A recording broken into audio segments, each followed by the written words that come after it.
7h56 au 96.9. Arrêtez de parler. On dirait qu'à l'école Garot, ça jase beaucoup trop présentement. C'était pour vous autres, cette chanson-là. On va se jaser d'achat de Noël, cartes cadeaux, entre autres, retour, remboursement, rabais différé. Même si c'est Noël bientôt, les commerçants ne nous font pas toujours de beaux cadeaux. Quels sont nos droits comme consommateurs quand il est question de retour, de remboursement ou encore de cartes cadeaux? Pour démêler ça, qui d'autre que Billy Tellier? Non, c'est pas vrai. On est avec Mathilde Roy, journaliste à Protégez-vous, notre spécialiste en consommation. Mathilde, on a 2-3 questions à te poser. Merci d'être là, premièrement. Bonjour tout le monde. Et sinon, écoute, Mathilde, j'ai acheté moi un air fryer en cadeau à Billy, mais j'ai oublié qu'il y en avait déjà 3 chez lui.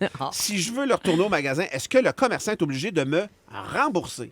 Non, Martin, il n'est pas obligé. En fait, il n'y a rien qui oblige un magasin à rembourser un produit, à te l'échanger ou à te donner une note de crédit, à moins que le produit soit défectueux. Mais là, ça ne semble pas nécessairement le cas ici.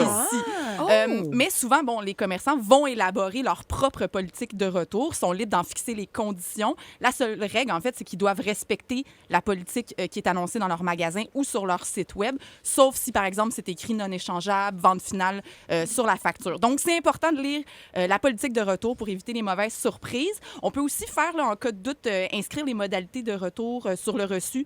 Par exemple, si c'est échangeable dans un délai de 10 jours, comme ça, on peut retourner au magasin puis on a la preuve. OK. Moi, je sais que Valérie s'est acheté une robe en ligne pour son party de Noël. Malheureusement, la robe, il fait pas, tu sais, bizarrement, elle me fait, à ballon. Non, mais le magasin exige des frais de retour. Est-ce que c'est légal, ça, des frais de retour quand on achète en ligne? Oui, je ne sais pas si vous avez remarqué, là, mais il y a de plus en plus de magasins qui offraient le retour gratuitement pendant la pandémie parce qu'évidemment, on voulait encourager les gens à acheter en ligne. Et là, ils font marche arrière en ce moment. Donc, ils exigent des frais de retour. Il y a beaucoup de détaillants de vêtements qu'ils font. Par exemple, Uniqlo Canada a changé sa politique là-dessus quand vous achetez dans leur boutique en ligne. Même des commerçants qui n'ont pas de boutique physique, je pense à Altitude Sport, on peut juste acheter leurs produits en ligne seulement. En ligne seulement. Et maintenant, depuis mai, ils exigent donc 10 $ au Québec quand vous retournez un produit. Et encore une fois, ils sont complètement dans leurs droits, en fait. Ils ont droit d'imposer des frais de retour, évidemment, à condition de l'indiquer. Parce que c'était généreux. Les premiers temps qu'on pouvait acheter en ligne, c'était hyper généreux. Tu faisais venir 4 chandails, tu en tournais 2, puis il n'y avait pas de question. Mais là, ça vaut la peine de faire la vérification. Vraiment. OK. Mettons que je me suis acheté un casque de réalité virtuelle et une semaine plus tard, le magasin décide de le vendre 50 moins cher. Est-ce que je peux me faire rembourser la différence? Je me pose toujours cette question. Non, il faut regarder la réalité en face, Billy. La loi n'oblige pas le marchand à nous rembourser la différence.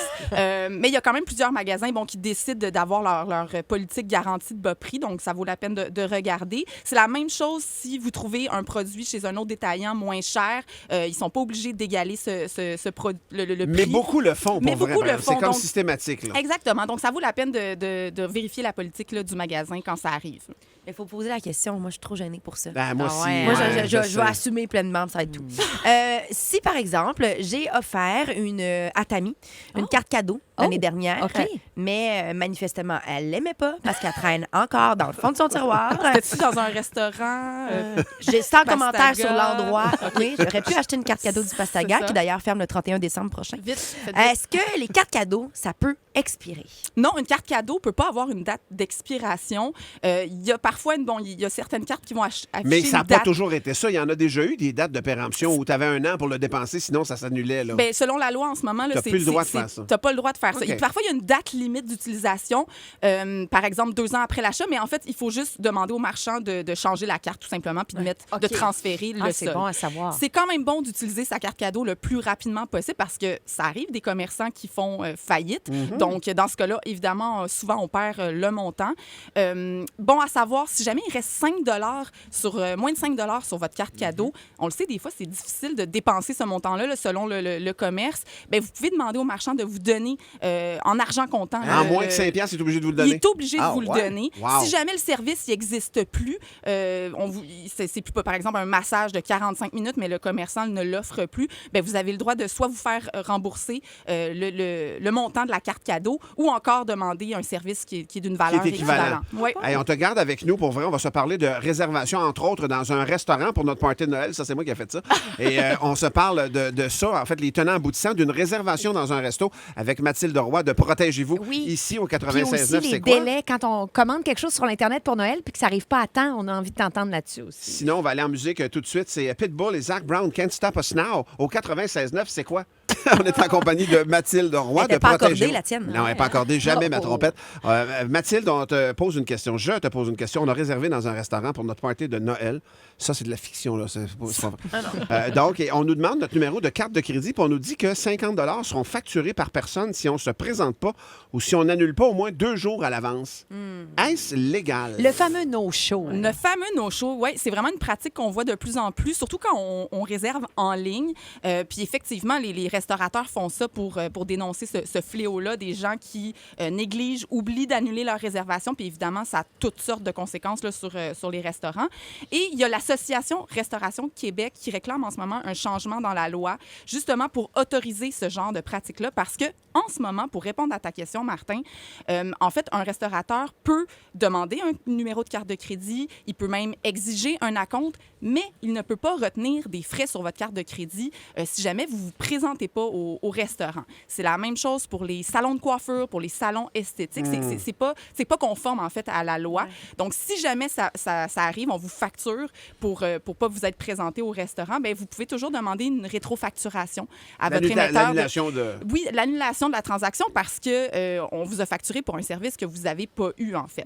Puis là, peut-être qu'il y en a qui se demandent, ouais, mais il y a d'autres types d'entreprises comme les hôtels, les psychologues, les dentistes, par exemple, quand on se présente pas, ils nous facturent, ils nous avertissent, puis ils nous facturent. Ouais. Mais ces corps professionnels-là, ces entreprises-là, font pas partie de la loi sur la protection du consommateur. Donc, c'est pour ça que eux, ils sont pas contraints, disons, à la même règle. Certaines entreprises le font, mais c'est illégal. Exact. Certains corps professionnels, peuvent comme les le faire, psychologues, peuvent le faire. Et dans ce cas-là, on n'a pas de recours. De recours possible. Okay. Exactement. Là, il y a beaucoup de gens qui commandent ces temps-ci leur cadeau de Noël en ligne. Qu'est-ce qu'on peut faire si le colis n'arrive pas à temps pour Noël? Toi, tu l'as acheté pour ça, pour les festivités. Oui. Bien, si le commerçant ne respecte pas les délais qui ont été convenus, et donc si le délai était d'ici Noël, avant Noël. Il faut que ce soit dit, par contre. Il faut que ce soit dit, voilà. Exactement. Mais dans ce cas-là, on a des recours. C'est un retard de livraison, en fait. Donc, si vous parvenez pas à une entente avec le commerçant, vous pouvez, là, sous certaines conditions, annuler votre achat. Puis c'est la même chose si vous faites voler votre colis, d'ailleurs. Et le commerçant doit vous rembourser. Et si jamais il le fait pas, encore une fois, on a la fameuse rétrofacturation qui est là. Genre, tu te fais livrer un pétard pour les confettis, il faut vraiment que ça arrive avant le 31. Là. C'est important. C'est important. C'est vraiment important. Ça prend ça, là. Le 2, ça marche moins. Pour le vol, il faut s'en rappeler, hein, parce que ça arrive de plus en plus. Là, je ne sais pas pour vous. Moi, il y a des colis sur mon balcon qui se font voler là, de manière hebdomadaire, mensuelle. Ça arrive vraiment, vraiment souvent. Et on n'est pas responsable de ça. C'est vraiment le magasin qui Ah oui, OK. On pourrait dire, Amen. Ah oui, OK. Absolument. Hey, je te pose une question concernant les certificats cadeaux. Écoute, si tu es capable de répondre, tant mieux. C'est une auditrice. Elle dit un certificat cadeau dans une auberge, exemple, un nuit et repas avec une date maximale. Est-ce qu'on peut simplement la repousser comme une carte cadeau? Bien, ça mérite de poser la question à l'aubergiste parce que surtout ce genre de certificat cadeau-là, évidemment, ça peut prendre du temps avant qu'on l'utilise. Absolument. Puis si c'est vraiment une carte cadeau au sens de la loi, est tenu d'honorer finalement la carte cadeau. Puis il y a quelque chose de cool de crier « Aubergiste! Aubergiste! » Avec ton costume de client polonais que tu t'es fait venir par Amazon. Puis-je reporter ma nuitée, aubergiste? Avec ma trompette. Servez-moi un verre d'hydromel en attendant votre réponse. On nourrisse mon cheval. Alors voilà, Mathilde, nos questions. Merci. C'est super bien. Des questions modernes, On a fini ça avec un grandeur nature dans deux boulets comiques. Tout va bien. On s'en va à Bicoline dans un instant. 8h08. Merci, Mathilde. Merci, Mathilde. Bon temps des fêtes. De Protégez-vous. Mathilde, qui est un peu sur le party avec nous autres aussi. Elle a accepté le verre de bulle. Elle l'a pris en tabarouette. Elle a une paille dedans en plus. Je la connaissais pas de même. Glass Animals, Heat Waves au 96.9. C'est quoi?